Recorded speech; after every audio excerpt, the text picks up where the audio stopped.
terdapat beberapa hal yang dijadikan acuan dalam pengelolaan hutan berkelanjutan. Di antaranya, integrasi dalam pembuatan kebijakan terkait bidang ekologi dan ekonomi guna tercipta keselarasan dalam pengelolaan hutan.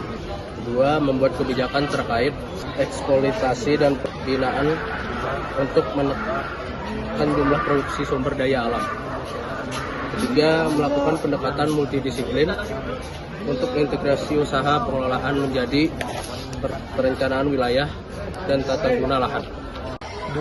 Pertanian berkelanjutan. Tujuan utama dari kegiatan pertanian berkelanjutan adalah meningkatkan kualitas kehidupan manusia. Guna mencapai tujuan ini, maka dilakukan berbagai upaya, diantaranya meliputi 1. Peningkatan pembangunan ekonomi. 2. Pengembangan sumber daya manusia. 3. Penjagaan stabilitas lingkungan alam. 4. Penempatan prioritas kecukupan pangan dalam pembuatan kebijakan. Terdapat beberapa indikator dalam pertanian berkelanjutan, diantaranya pemeliharaan keanekaragaman genetik sistem pertanian, pemeliharaan dan peningkatan kesuburan tanah, peningkatan siklus hidup biologis, dan pencegahan kegiatan pertanian yang berdampak pencemaran, kegiatan produksi dengan jumlah yang memadai serta pembudidayaan berbagai jenis tanaman secara alami. 3. Pertambangan berkelanjutan. Kegiatan tambang dapat menimbulkan resiko dan berdampak pada lingkungan sosial dan fisik.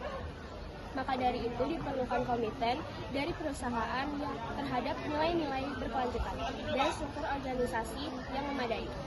Penambangan berkelanjutan dilakukan dengan tujuan untuk memenuhi harapan sosial terhadap lingkungan sekitar. Pemaksimalan potensi terbagi menjadi 3 prioritas. Yang pertama, analisis keuntungan maupun dampak ekonomi, kesehatan sosial, dan lingkungan. 2. Peningkatan partisipasi dari pemangku kepentingan meliputi perempuan, masyarakat, dan adat.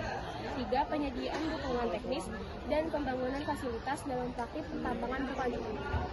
4. Industri berkelanjutan. Industri berkelanjutan merupakan sistem penciptaan barang dan jasa dengan menggunakan sistem bebas polusi, ekonomi aman dan sehat bagi karyawan, masyarakat, dan sosial, serta melestarikan energi dan sumber daya alam. Kegiatan industri ini berpengaruh pada faktor sosial, ekonomi, dan lingkungan. Namun berpengaruh positif bagi karyawan karena terciptanya lapangan kerja serta meningkatnya pendapatan negara. Namun berpengaruh negatif bagi lingkungan karena dapat terjadinya pencemaran lingkungan. Terdapat beberapa prinsip yang perlu diperhatikan dalam kegiatan industri, yaitu sumber daya alam digunakan secara berkelanjutan, menjamin kualitas hidup masyarakat lokal, kelangsungan hidup ekologi serta kelangsungan hidup ekologi sistem alami harus dijaga. Kelautan berkelanjutan. Diperlukan usaha pengelolaan perikanan yang baik dan benar agar populasi ikan tidak berkurang yang disebabkan penangkapan ikan secara berlebih sehingga ikan dewasa tidak dapat berkembang biak. Pengelolaan perikanan yang dapat dilakukan di Indonesia diantaranya melestarikan ikan yang masih kecil dan larangan penangkapan ikan yang belum dewasa, menentukan perairan yang boleh diambil ikannya dalam musim tertentu dan terkontrol, menutup musim penangkapan sehingga induk ikan tidak berkurang, larangan penangkapan ikan di daerah pemijahan dan pembesaran ikan. 6. Pariwisata berkelanjutan. Pembangunan pariwisata harus bisa memanfaatkan sumber daya alam secara berkelanjutan dan tidak menggunakan sumber daya alam diperbaharui secara berlebih, sehingga dapat didukung dengan keterkaitan lokal antara tahap perencanaan dan pelaksanaan sehingga mendapatkan keuntungan yang adil, serta harus menjamin sumber daya alam atau buatan dipelihara dan tidak menyebabkan pencemaran lingkungan. Aspek lingkungan, ekonomi, dan sosial budaya dari suatu objek wisata menjadi acuan dalam pelaksanaan pariwisata dan memiliki beberapa manfaat, diantaranya yaitu terjaminnya keseimbangan lingkungan, meningkatkan rasa peduli dan cinta masyarakat terhadap lingkungan, meningkatkan devisa negara dari para wisatawan. Pengelolaan sumber daya alam yang berkelanjutan. Tujuan utama dari pemanfaatan sumber daya alam adalah kesejahteraan dan kemakmuran masyarakat yang tetap memperhatikan keberlangsungan dan kelestarian lingkungan alam.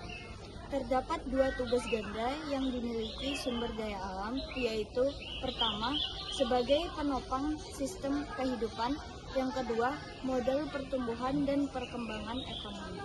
Prinsip yang digunakan dalam menjaga sumber daya alam adalah prinsip yang mengedepankan kelestarian sumber daya alam.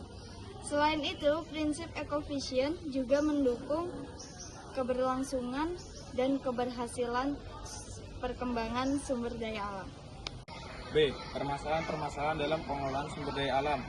Pengelolaan sumber daya alam secara berkelanjutan memunculkan berbagai hambatan sumber daya alam dalam berbagai faktor. Di antaranya, yang pertama faktor demografi, di mana perubahan kependudukan yang meliputi struktur, ukuran, dan distribusi penduduk. 2. Faktor alih fungsi lahan, di mana membuat aliran sungai menjadi krisis sehingga berkurangnya kemampuan menyimpan air. 3. Faktor pemanfaatan air, di mana penggunaan air secara berlebihan yang mempengaruhi keseimbangan ekosistem.